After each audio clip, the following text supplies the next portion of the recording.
What was once regarded as a cornerstone of strategic dialogue and diplomatic gravity has now become the center of a sharp geopolitical rebuke. The Munich Security Conference, long viewed as a premier platform for international security discussions, is facing rare and pointed criticism from Tehran, which now accuses the gathering of abandoning substance in favor of spectacle. Iranian Foreign Minister Abbas Araghchi has publicly condemned the direction of this year's conference, arguing that the event no longer reflects serious engagement, but instead prioritizes political performance over meaningful diplomacy, particularly in its approach toward Iran. The controversy stems from the decision by conference organizers to rescind invitations to senior Iranian officials. The move followed a period of internal unrest within the Islamic Republic, during which protests escalated into widespread violence. In place of official Iranian representatives, the conference extended an invitation to Reza Pahlavi, the son of Iran's last monarch, who has lived in exile since the 1979 revolution that dismantled the monarchy and established the current political system.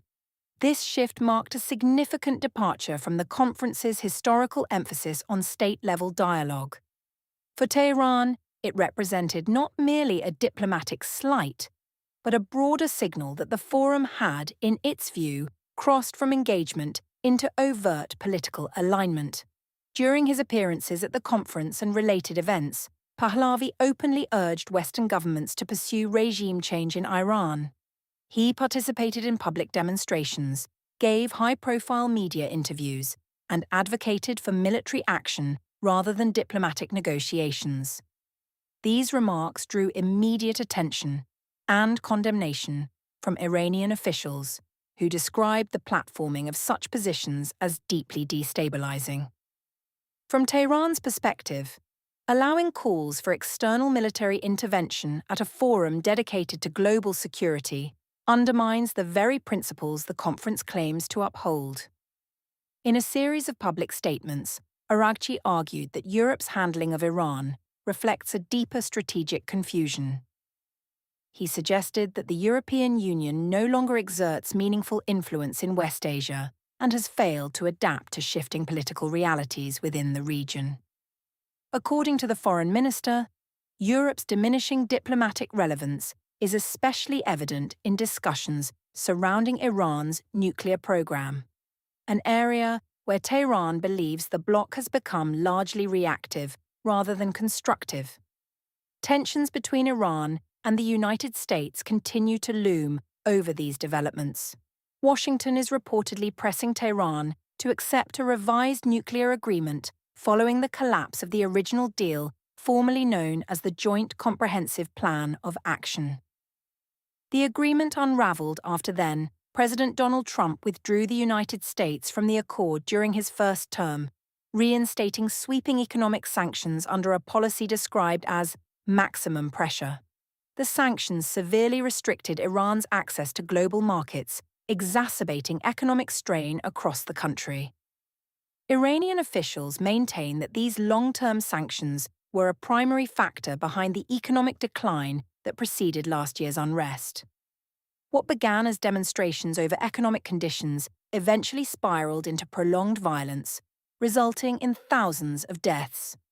Tehran has repeatedly accused the United States and Israel of exploiting the instability to weaken the Iranian state. The diplomatic environment has further deteriorated following renewed rhetoric from Washington.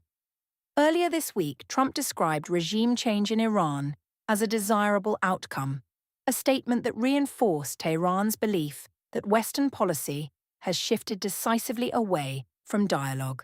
In response to rising tensions, Russia has issued warnings about the potential for uncontrolled escalation.